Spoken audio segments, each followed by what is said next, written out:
सुप्रभात बच्चों, कैसे हैं आप सब। आशा करती हूँ आप सब घर में सुरक्षित होंगे और अपना अध्ययन अच्छे से कर रहे होंगे। मैं सोना यादव, आपकी हिंदी विषय की अध्यापिका। बच्चों, पूर्व कक्षा में हमने हिंदी व्याकरण में संज्ञा, सर्वनाम एवं विशेषण का दोहरान कार्य किया। आज की कक्षा में हम हिंदी रीडर में पाठ 4 दीपदान एकांकी का दोहरान कार्य करेंगे। आइए बच्चों, शुरू करते हैं आज की कक्षा। पाठ 4 दीपदान। बच्चों, दीपदान रामकुमार वर्मा द्वारा रचित एक प्रसिद्ध एकांकी है। एकांकी शब्द दो शब्दों से मिलकर बना है, एक जमा अंक, अर्थात नाटक का एक अंक या एक भाग एकांकी कहलाता है। बच्चों, पाठ को पढ़ने से पहले हम पाठ परिचय को जानेंगे। यह पाठ एक एकांकी है जिसमें चित्तौड़ के राजा स्वर्गीय राणा सांगा के सबसे छोटे पुत्र कुंवर उदय सिंह की प्राण रक्षा के लिए पन्नाधाय के त्याग का वर्णन है। राणा सांगा के भाई का पुत्र बनवीर अपने राज्य के कंटक को हटाने के लिए भावी राजकुमार उदय सिंह को मार डालना चाहता है। पन्नाधाय बालक उदय सिंह की शैया पर अपने पुत्र को सुला देती है और बनवीर उसे उदय सिंह समझकर मार डालता है। पन्ना का यह बलिदान भारत के इतिहास में स्वर्ण अक्षरों में अंकित होने योग्य है। बच्चों, इस एकांकी का अध्ययन करने से पहले हम उसके पात्रों का परिचय जानेंगे। पात्र परिचय। कुंवर उदय सिंह चित्तौड़ के स्वर्गीय महाराणा सांगा छोटा पुत्र, राज्य का उत्तराधिकारी, आयु 14 वर्ष। चंदन धायमा पन्ना का पुत्र, आयु 13 वर्ष।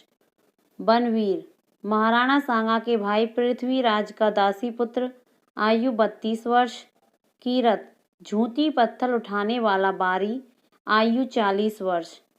पन्ना कुंवर उदय सिंह का संरक्षण करने वाली धाय माँ, चंदन की माँ, आयु 30 वर्ष। शामली अंतःपुर की परिचारिका, आयु 28 वर्ष। आइए बच्चों, अब हम अपने एकांकी की ओर चलते हैं। आज की कक्षा में हम एकांकी का सारांश के रूप में अध्ययन करेंगे।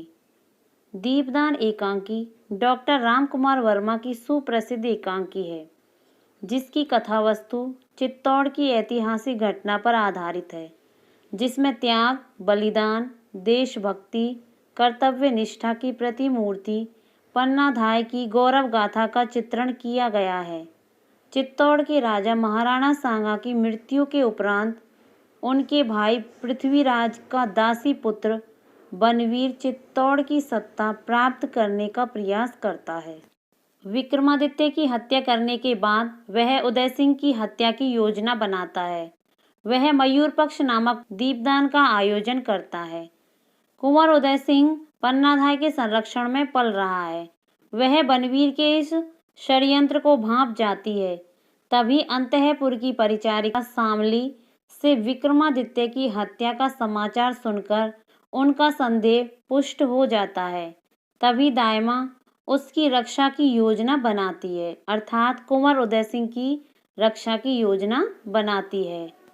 वह अपने महल को बनवीर के सैनिकों से घिरा हुआ जानकर झूठे पत्तल उठाने वाले कीरत बारी की टोकरी में सोए हुए उदय सिंह को लिटाकर सुरक्षित स्थान पर भेज देती है और अपने पुत्र चंदन को उदय सिंह के स्थान पर सुला देती है।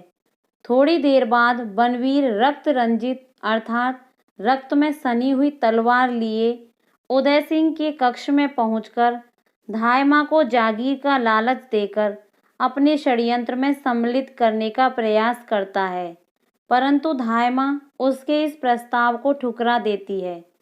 क्रोध से बनवीर चंदन को उदय सिंह समझकर मार देता है। धायमा राजवंश के दीपक कुंवर उदय सिंह की जीवन रक्षा करने के लिए अपने पुत्र रूपी दीपक का दान करती है। यही दीपदान है। बच्चों, यह एकांकी स्त्री के साहस, धैर्य, बुद्धि एवं सहनशीलता का परिचायक है। बच्चों, मुझे आशा है कि आपको यह पाठ अच्छे से समझ में आ गया होगा। बच्चों, अब हम अपने कक्षा कार्य की ओर चलते हैं। सबसे पहले पाठ का नाम लिखेंगे। पाठ 4 दीपदान दोहरान कार्य। दिनांक लिखेंगे 23/10/2020। कक्षा कार्य। प्रश्न 1, दीपदान एकांकी के लेखक कौन है? उत्तर है दीपदान एकांकी के लेखक डॉक्टर रामकुमार वर्मा हैं। प्रश्न 2, बनवीर किसे मारना चाहता था? उत्तर, बनवीर कुंवर उदय सिंह को मारना चाहता था। प्रश्न 3, दीपदान एकांकी किस प्रकार की एकांकी है? उत्तर है दीपदान एकांकी ऐतिहासिक एकांकी है। प्रश्न 4, महाराणा कौन बनना चाहता था? उत्तर है महाराणा बनवीर बनना चाहता था। प्रश्न 5, महाराणा विक्रमादित्य की हत्या किसने की और क्यों की?